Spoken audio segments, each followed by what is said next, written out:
Mind set change کرنے کے لیے اللہ تعالیٰ خواب میں اشارہ کر سکتا ہے, خواب دکھا سکتا ہے. صحیح. اور خواب میں آپ کو پتہ چل جائے کہ ہاں یہ اچھا یہ ہے, تو پھر اس کا مطلب ہے مجھے یہ نہیں کرنا چاہیے. ٹھیک ہے. تو خواب اس کے ساتھ آ سکتا ہے, لازمی نہیں ہے. ٹھیک ہے. لہٰذا جن لوگوں کا خیال یہ ہے کہ استخارہ کرنے کے بعد خواب لازمی آنا چاہیے, پھر نہیں آتا تو ان کا خیال یہ ہوتا ہے کہ استخارہ ٹھیک نہیں آیا, یہ کانسیپٹ درست نہیں ہے. ہاں البتہ طریقہ کار یہ ہے کہ استخارہ کریں اور کام کرنا شروع کر دیں, ایکشن لے لیں. اور اس ایکشن میں رکاوٹ پڑ جائے گی اس کو اللہ کی طرف سے سمجھیں. زبردست. اگر آپ کا مائنڈ سیٹ چینج ہو جائے گا اس کو بھی اللہ کی طرف سے سمجھیں. خواب آ جائے گا تو بھی ٹھیک ہے, نہیں آئے گا تو بھی ٹھیک ہے, جو اس کے بعد ہوگا یقیناً وہ اللہ کی طرف سے ہوگا. یہ ہے اصل میں اس کے اندر جو وزڈم ہے استخارے کے اندر, لیکن خواب لازمی نہیں ہے. بالکل ٹھیک, بالکل ٹھیک. میں آپ سے اب ڈسکس کرتا ہوں شیخ, فروئڈ, سگمنڈ فروئڈ اور کارل جنگ, یہ سائیکالوجی کے دو بڑے نام ہیں, اور دونوں نے ڈریم انٹرپریٹیشن پہ بہت بات کی ہے. جب بھی ہم سائیکالوجی کی بات کرتے ہیں نا تو انہی دو لوگوں کا نام آتا ہے ڈریم انٹرپریٹیشن کے حوالے سے. کارل جنگ جو تھا اس کا اختلاف تھا سگمنڈ فروئڈ سے, کیونکہ سگمنڈ فروئڈ کا یہ ماننا تھا کہ جو بھی ہمیں خواب آتے ہیں وہ ہمارے ان ریزالوڈ کنفلکٹس ہیں, کچھ ایسے بچپن کے حادثات یا کچھ ارجز جو ہم نے بچپن سے دبائی ہوئی تھی وہ ہمارے انکانشیس میں, لاشعور میں جا کے جمع ہو جاتے ہیں, اور وہ پھر ان کا بار بار اظہار جو ہے نا خواب کے تھرو ہوتا ہے. اور بیسیکلی اس کا پوائنٹ آف ویو یہ تھا کہ یہ سیکشول ارجز ہوتی ہیں, یعنی نفسانی جو ارجز ہیں. تو خیر اس کی پوری فلسفی سیکس کے ارد گرد گھومتی ہے. تو اس نے کہا یہ آ جا کے ہماری سیکشول ارجز ہوتی ہیں, وہ طرح طرح کے انداز میں ڈریم میں آ رہی ہوتی ہیں. اس نے ہر ڈریم کے سمبل کو سیکس کے ساتھ ہی اٹیچ کیا کہ اس سے مراد یہ والی عورت ہے, اس سے مراد وہ والی عورت ہے, وغیرہ وغیرہ.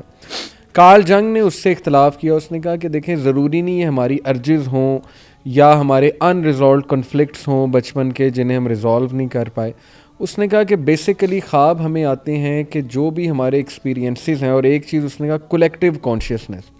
کولیکٹیو کانشیسنیس یہ ہے کہ ہیومن بینگ کی جو کانشیسنیس ہے اس سے ریلیٹڈ جتنے بھی ایکسپیرینسز ڈیلی ہوتے ہیں وہ ہمیں خوابوں کی شکل میں جو ہے وہ آ جاتے ہیں. یعنی اس کا زیادہ زور اس پہ تھا جو کہ وہ تیسری ٹائپ آتی ہے نا حدیث میں بھی, کہ لاشعور کے خواب, کہ جو بھی ایکسپیرینس آپ کر رہے ہو, جس بھی چیز سے آپ گزر رہے ہو, بس وہ جو ہے وہ آپ کو خواب میں آ جاتے ہیں.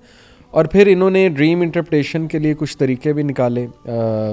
جو فروئڈ تھا اس نے ڈریم انٹرپریٹیشن کا فری ایسوسیشن ایک طریقہ ہے کہ جی بس آپ نا جو بھی آپ نے دیکھا ہے ایز اٹ از مجھے سناتے جاؤ اور بولتے جاؤ, آپ نے رکنا نہیں ہے. اس سے وہ اندازہ لگا لیتا تھا کہ اس بندے کے مائنڈ میں کیا چل رہا ہے, یہ کس پرابلم سے گزر رہا ہے, وغیرہ وغیرہ.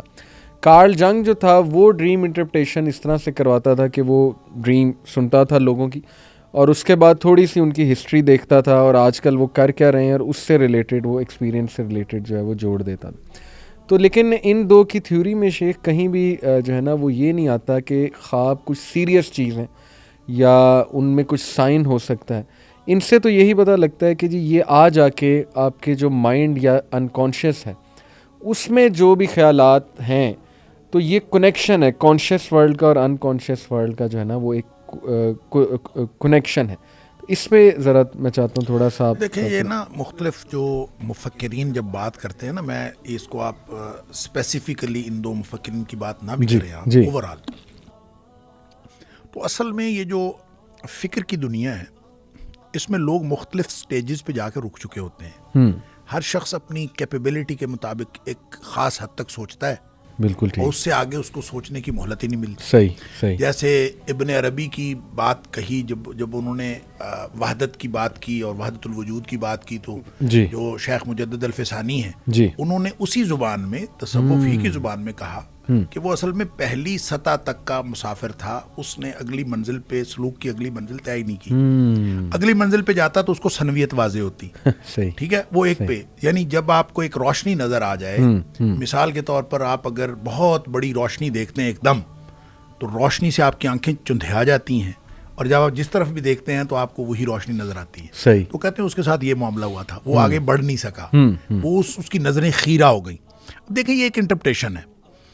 کیا جو کچھ ان دونوں نفسیاتی مفکرین نے کہا, کیا وہ آخری منزل کی باتیں ہیں جی, یا آخری سٹیج تک انہوں نے سوچا؟ اگر ہم اس کو ڈسکس کریں جی حدیث کی بتائی ہوئی خواب کی قسموں کے بارے میں جی ہاں. تو یوں لگتا ہے کہ یہ حدیث نفس سے آگے بڑھ نہیں سکے. اضغاث و احلام اور حدیث نفس اس سے آگے بڑھ نہیں سکے. بالکل ٹھیک. ان کو یہ رویا صالحہ کا نہ کانسیپٹ تھا جی اور نہ انہوں نے اس کے بارے میں بات کی ہے. صحیح. انہوں نے خواب کی صرف 2 قسموں کے بارے میں بات کی.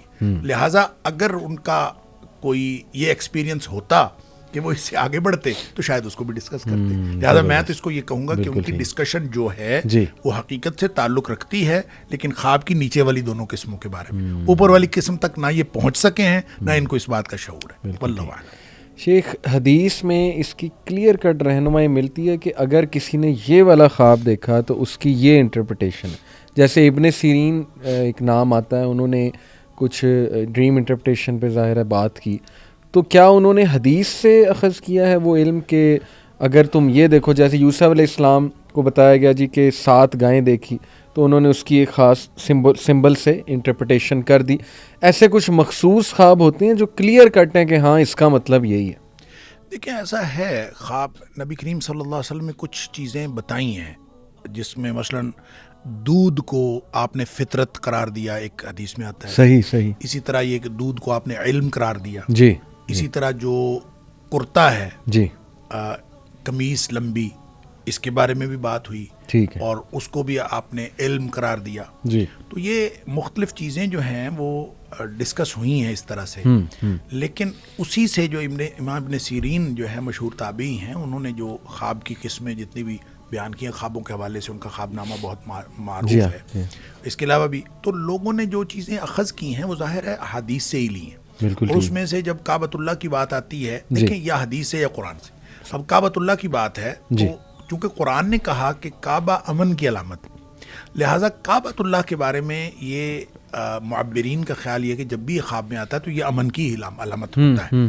تو آپ کو کعبہ نظر آئے یا آپ کعبہ میں جائیں یا کسی بھی طرح سے, تو خواب کی نوعیت کا فرق تو ملحوظ رکھا جائے گا, اور حتیٰ کہ خواب دیکھنے والے کی نوعیت کا بھی فرق. یہ جو آپ بتا رہے تھے نا, یہ ماہرین نفسیات جو سگمنڈ فرائڈ کی بات کر رہے تھے یا کارل جنگ کی, کہ وہ کہتے ہیں کہ جو دیکھنے والا ہے اس کا ایکسپیرینس, اور یہ بہت اہم ہے. صحیح. یعنی یہ یہاں ہمارے بر صغیر کے اندر اس طرح کے بہت سارے واقعات عملاً ہوئے ہیں.